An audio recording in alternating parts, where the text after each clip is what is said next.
I've gotten great value from the B2B SaaS focused content library, from my circle group, a small number of peers that meet every month, and from the workshops that Alex organizes with top people. If Alex was running acting workshops, he would have a how to cry in movies workshop and bring along his best pal, Tom Hanks. I mean, it really is quality people that he organizes.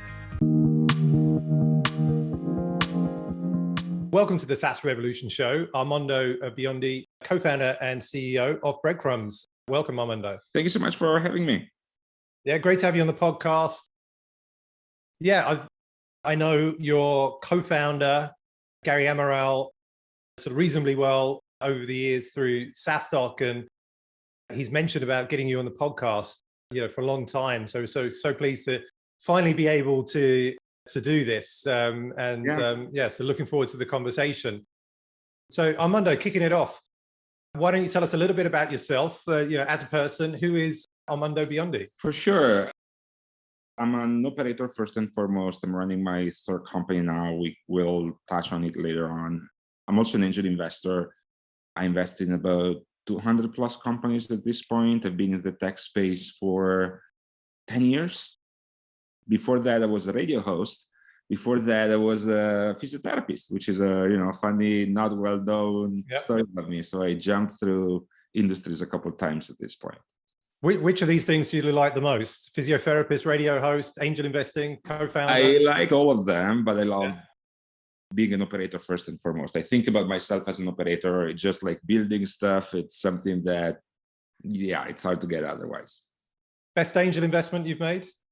That's a good one. So Fedora, Teachable, it was a very good return. And then AirHelp, I'm a tiny angel investor in there.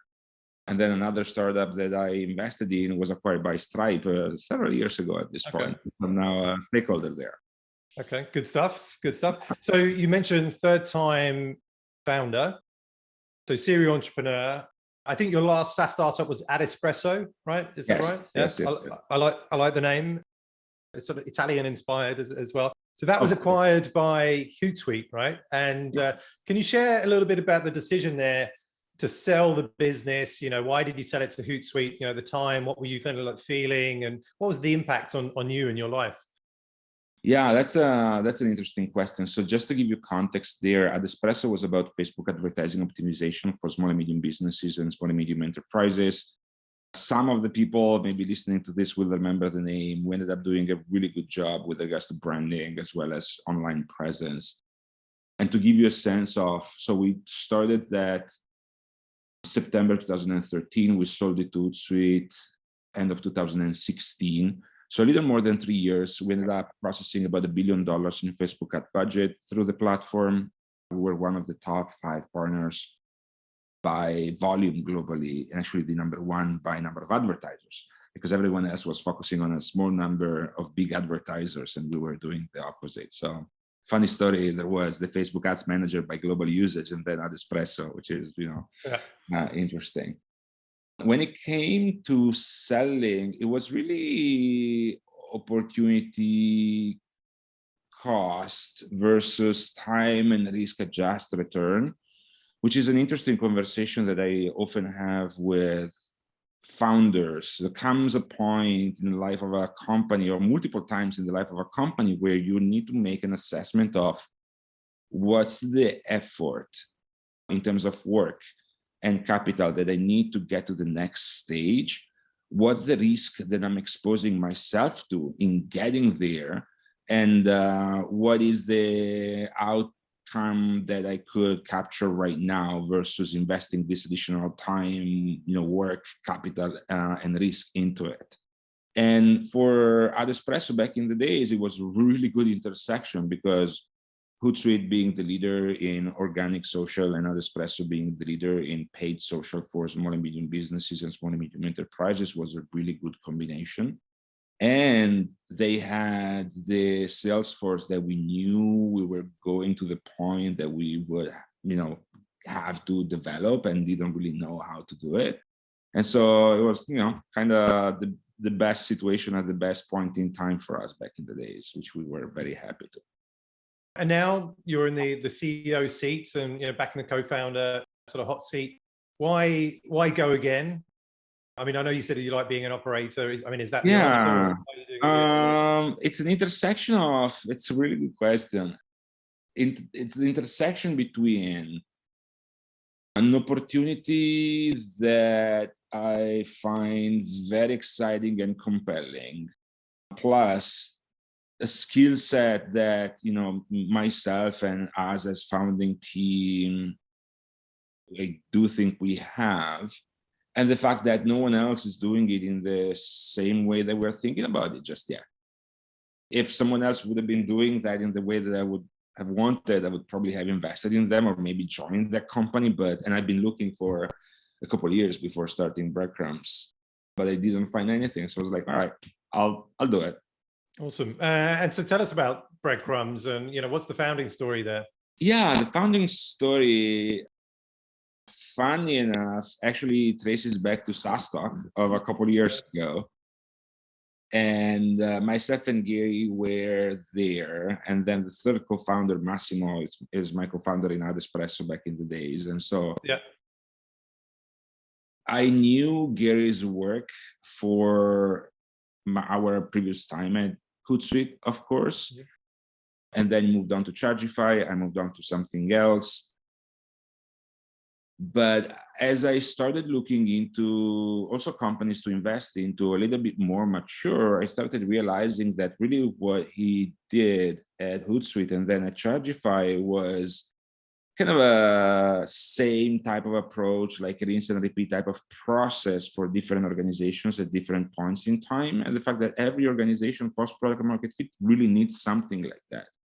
And specifically, the problem that Breadcrumbs want to solve as a product rather than as a process is this issue of customer data ending up in different repositories without really being connected to each other, and as a consequence, not really being actionable in any way, right? Every company has a marketing automation solution, a CRM, a product engagement solution, and then data enrichment, and then customer success, and then billing system.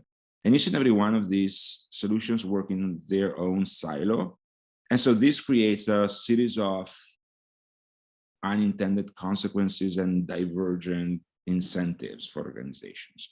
And so one example that we often do is that if you have someone visiting your pricing page, and then someone else converting from trial to paid, and then a third person activating a new trial, same company, same month, like that's a clear upsell opportunity for most companies. And yet most companies cannot really realize that that behavior is happening because those data points live in different repositories. And so the goal for Breadcrumbs is connect the dots on that, hence Breadcrumbs, and then layer on this idea of a logic layer on top, which is agnostic and abstracted out, that helps companies dispatch the right customer to the right function of the organization at the right point in time based on the most accurate data set available. And you've been through, Breadcrumbs has been through Y Combinator. Yeah. And given that, I mean, you're experienced entrepreneurs, execs within the co-founding team, can you share like a little bit of the thought process as to why go through Y Combinator and maybe some insights into application, interview process, what you got from it? Yeah, YC was a really interesting experience for us, partially because we were also with the AdEspresso, we went through 500 startups as an accelerator. So we saw both sides of the Silicon Valley ecosystem there. With YC, I think the value for us and the reason we got into it, which ended up, being materializing as a value, was three things. Number one, access to network. Of course, YC is, the largest and most valuable network out there when it comes to technology. Number two, access to pipeline. So the fact that YC at this point invested in more than 3,000 companies, I think, and every batch is, they're ramping up the number there, which is a different topic in it by itself. Yeah. But there are a lot of later stage companies, more mature companies that can be a good fit for Breadcrumbs. And then number three, although less important for us at that point in time, was access to investors. And that also worked well for us. We ended up raising a couple additional millions over demo day on top of the seed round that we did. We raised 7.4 total on Breadcrumbs so far. Okay, very cool. Would you go through it again? I guess you've done 500 startups, you've done Y Combinator. You do number 4. What do you do in Accelerator? It's valuable, and it's kind of a compressed timeline, and a lot of stuff that needs to happen in that compressed timeline. So it's kind of a forcing function in that regard. And I think it's useful not only it's like incredibly valuable for first-time founders or more younger type of operators, but it's also valuable for more seasoned ones, I would argue. Yeah. So did you feel, as a seasoned entrepreneur, if you pardon the term, that what you were learning, what you were teaching, is not maybe things that you already knew? Maybe there is some of that, but there is a lot of new stuff as well. There is, there is a value within, I would argue, any accelerator, but specifically YC, which is related to the playbook, is like teaching the basics on how you run a company and how to avoid dumb mistakes. And that's stuff that largely we knew already. But then there is a value around sharing experiences from people like the founders of Airbnb or Coinbase or a bunch of other companies that you only read on the news, and you have these sessions that are off the records, which are interesting, and they are the inside and outs of how you go through some tough times, and that's also very inspiring. Good stuff. And Breadcrumbs, so it's only just over a year old, right? As a business. Can you share a little bit of data in terms of where you are, at the moment? So I think you mentioned about 7.5 million raised. How many people, any metrics that you can share that, over the last sort of year? Yeah, for sure. Yeah, so about a year, and I mentioned 7.4. We are 20 people now in the team. It's, as every team at this point, it's a distributed team. It's funny because we started doing this before the whole lockdown, COVID shenanigans. And so we are roughly split in half between Europe and North America. North America being Canada, where Gary sits and a cluster of people are, and then US.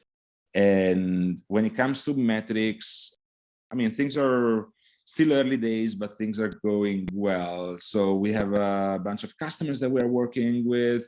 One milestone that we looked at from a product perspective, that was yesterday. We're talking about it. We are close to a couple millions contacts that are scored daily by the product, which is particularly relevant to us because, of course, it's a function of this new way of doing, scoring, contact scoring, as well as it speaks about the reliability of the infrastructure. And then besides in revenue and ARR, which we are tracking being a SaaS business, we also particularly care about traffic and content. One of the things that we executed extremely well over the AdEspresso days was content marketing and becoming the top of mind resource for Facebook advertising. And we see an opportunity to execute this playbook again with regards to revenue operations, revenue acceleration, revenue optimization topics, which is kind of all the rage now. If you think going back to the PLG motion as well, it's a very hot topic. And it's largely starting now. So we are tracking traffic, and that's also going well. So tell us about then the last 12 months. What have you, as the CEO, you've been focused on to help get your business, progress the business to these kind of next sort of milestones? What have you been doing? So I would argue that for me personally, you go through phases of like top of mind issues or blockers that you want to solve that are progressively looking farther and farther in time. And so there is a point when you are starting out that there is stuff that might be an issue like a week from now or a month from now, and you want that fixed as soon as possible. And when we started, that was mostly like we started by focusing on functions and departments. And so like the first 6 months or so, it was mostly around product and engineering. So getting the product started and having something that was proof of concept, but stable and reliable enough. And then as that starts going, and that's maybe the first 3 to 4 months, and then it starts going, you start switching gears toward marketing. And that is also kind of a slow burn. Whenever you do content marketing, you will see results 9, 12, 18 months from whenever you're starting to do that work. And so you have to start early. And so we started doing that shortly after product was starting to get going to kickstart that function as well. And as that started, we moved on to demand gen and sales motion and having a baseline sales motion that you can rely and trust. And as that was the latest focus.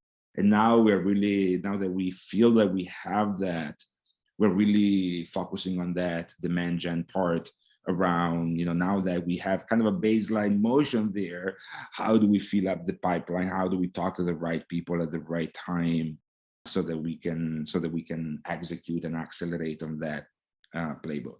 What lessons can you share that you've learned from the last 12 months, with the audience that's listening, like things that, what worked really well, what maybe hasn't worked, and you kind of like, okay, that's not for us, and we'll do something else? Right. Good question. So there are 2 macro lessons that I constantly have to relearn. And then there is more like strategic and tactical stuff. But the 2 macro lessons are, one, it's not always pattern recognition across all the stuff all the time. That was one of the things that I kind of thought going into this, latest venture, but the reality is that it doesn't work like that. And so some stuff are the same, some stuff is similar, and then some stuff is dramatically different. And so you have to understand and kind of navigate that situation. The second macro learning is that, which I also constantly have to relearn, I'm, of course, kind of a ambitious overachiever type of guy. I want everything done now, but that is not how it works. And so things do take time, and there is kind of a process to get there. And one of the similarities or comparisons there that they make often is, the fact that if you're like planting a tree today, if you give it too much water or too much sun, it will either drown or burn out, right? So you need to give the right amount of sun, the right amount of water and time for things to happen. And so the balance between jumping in there and allowing for things to evolve and mature, it's a tricky one for me, which I constantly have to juggle. And what about this year, the year ahead? So given where you are now and where you want to be in 12 months' time, what will be the focus for this year? What is your plans like to spend your time as CEO? So we want to be more out there, I think. And we feel that we have the basics there. And the other thing that we are very excited about is that timing-wise, we feel that timing is really good. And timing is another one of those underappreciated elements in big outcomes to materialize, right? Most founders don't realize that, or don't realize that to the degree which it's really important. And we feel that timing really is our friend. And so we want to kind of ride the wave, be advocates for this new way of doing things and putting revenue optimization, acceleration really at the core of how you think and do things as an organization. And we think we can add value to a lot of companies there. And so being more out there, reaching out to operators in the space and collaborating with them around these topics, and just, kind of building the playbook for this as a collaborative effort. We think, that's definitely going to be like one of the main focuses. And then, of course, product investment, ramping up headcount, potentially another round at some point, and just, growing revenue as much as possible for us as well. Awesome. And then looking back, like over the career to date, can you maybe share like one or two of the biggest lessons that you've learned that stood you in good stead? I think the two that I mentioned before are like, if I look back 10 years, are really where my mind goes back to. The third one, which we touched on, is this idea of timing, opportunity cost, risk, time, effort, adjust return.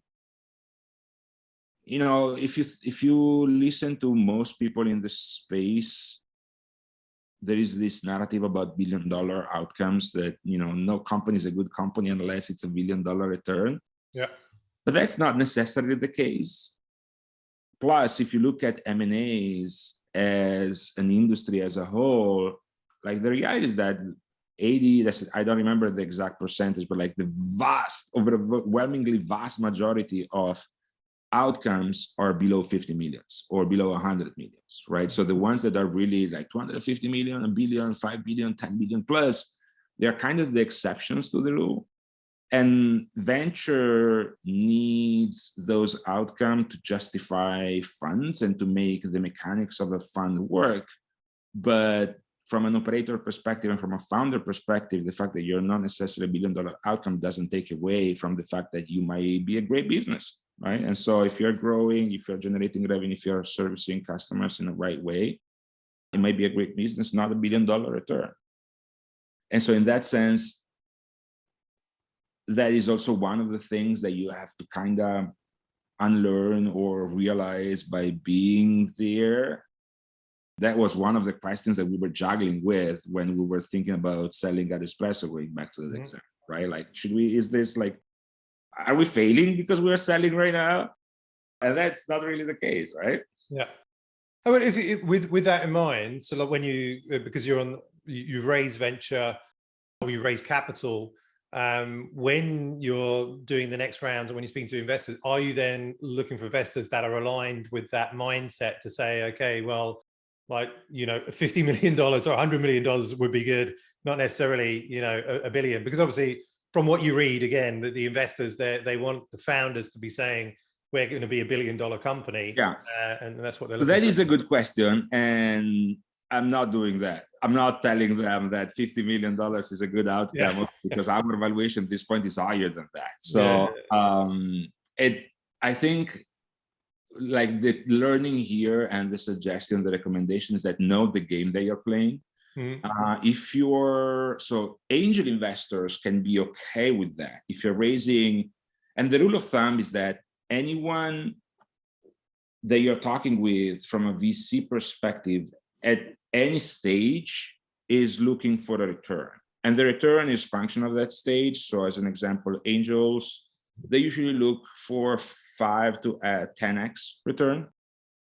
If you can have a story around that, they're going to be happy about it.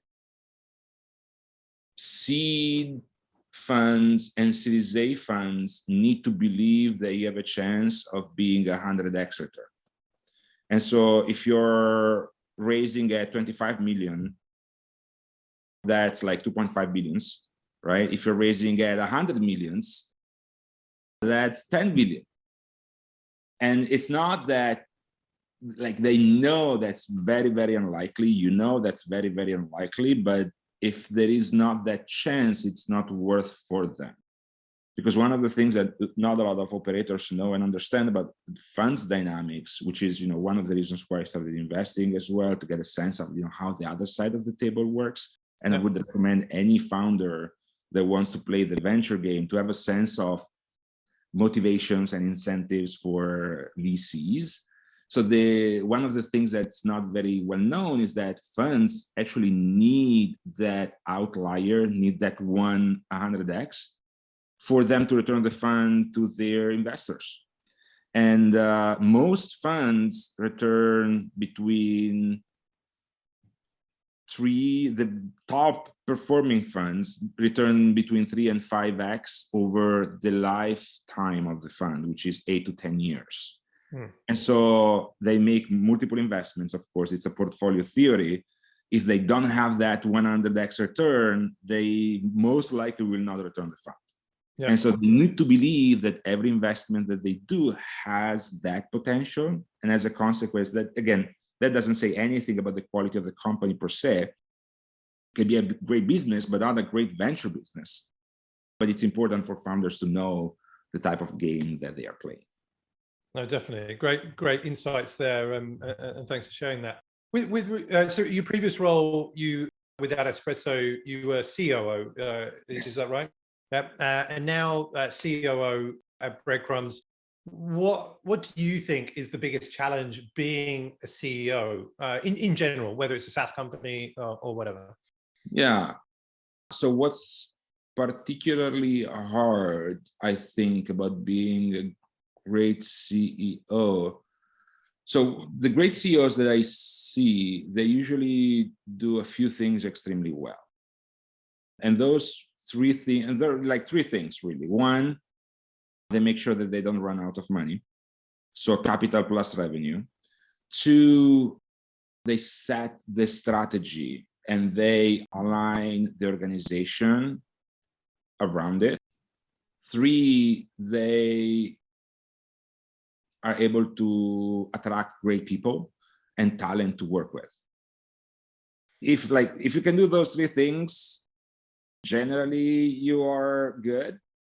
And one of the big differences, which I'm still kind of navigating and understanding how to perform at my best there between like the previous role as a COO and the current role, is that like COOs are dramatically more focused on the mechanics of the business and our internal facing roles. And CEOs need to be external facing. I need to be out there and tell that story and socialize, that narrative and be the face for it. And so having that, and not like making sure that things are working internally and they're taken care of, but most importantly, being out there, right? What about we discussed the challenging things or the things that you need to do well as a CEO. What's the most enjoyable thing or rewarding thing, of being a CEO? I love growing things and I love enabling people to grow. And so seeing that, numbers go up and to the right and that things are happening and every week there is something new going on. There is your first this and your first that. And, this thing happened, which never happened before. It's like good signals, plus helping people become the best possible version of themselves that they can be. It's really rewarding in that sense. How do you grow? How do you be the best possible version of yourself, best CEO that you can be? What do you do to try and ensure that happens? Well, that's an interesting question. I look at, successful founders and CEOs out there, and you do a little bit of pattern recognition. But most and foremost, I think for me,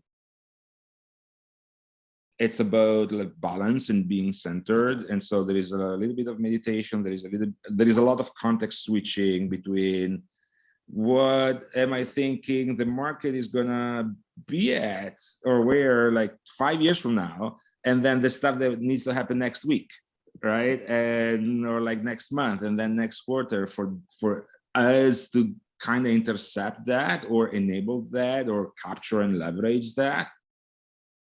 And that is not easy, but also very rewarding at the same time. Like one of the things that I find about startups and technology in general, we talked about M&A.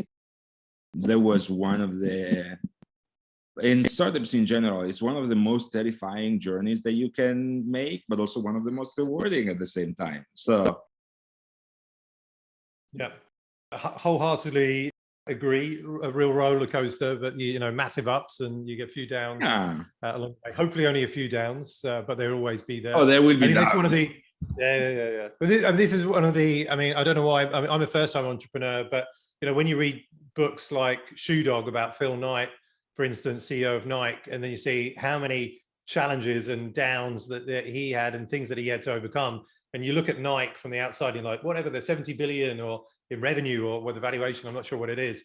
But just to see, actually, they go through as many hard things, if not harder, that we've kind of been through, and just kind of makes it, all very relatable. You make a very good point there. Like most founders don't realize, because you have the perfect knowledge of your own company, and you have a very imperfect knowledge, like a very external point of view on any other company. So most founders don't realize that every company is fucked up in if I can say that, in at least a major way, if not more ways. Like any size of company, like the Apple of the world, the Google of the world, and then every other smaller companies, they have major dependencies. They have major challenges they are tackling right now, and things are not necessarily working at their best every time. And not only that, every company usually had at least one near-death experience over their lifetime or more. So, yeah, you're not alone. It's you're not alone. Yeah, that's good. And so okay, we like a final question. Where can people find Breadcrumbs online, and where can they find you online? Everywhere on socials. LinkedIn, Twitter, Facebook, not on TikTok these days. Maybe I should. Maybe you should, do like a dance video. And then breadcrumbs.io. So Armando at breadcrumbs.io. If you want to reach out to me, happy to connect. And if I can help, I will. Good stuff. Well, Armando Biondi, CEO and co-founder of Breadcrumbs, thanks so much for being a guest on the SaaS Revolution show and sharing with the SaaStock audience. Looking forward to seeing you and the team in Dublin at SaaStock in October. Absolutely. We'll look in forward person. To more. In person, I know. Yes. Can you believe it? It'll be 3 years that we haven't done it since 2019. Wow. So it's going to be very special. It'll be exciting. It's going to be great. All right, good stuff. Well, we'll see you then and speak soon. Thank you. That's it. Thank you so much.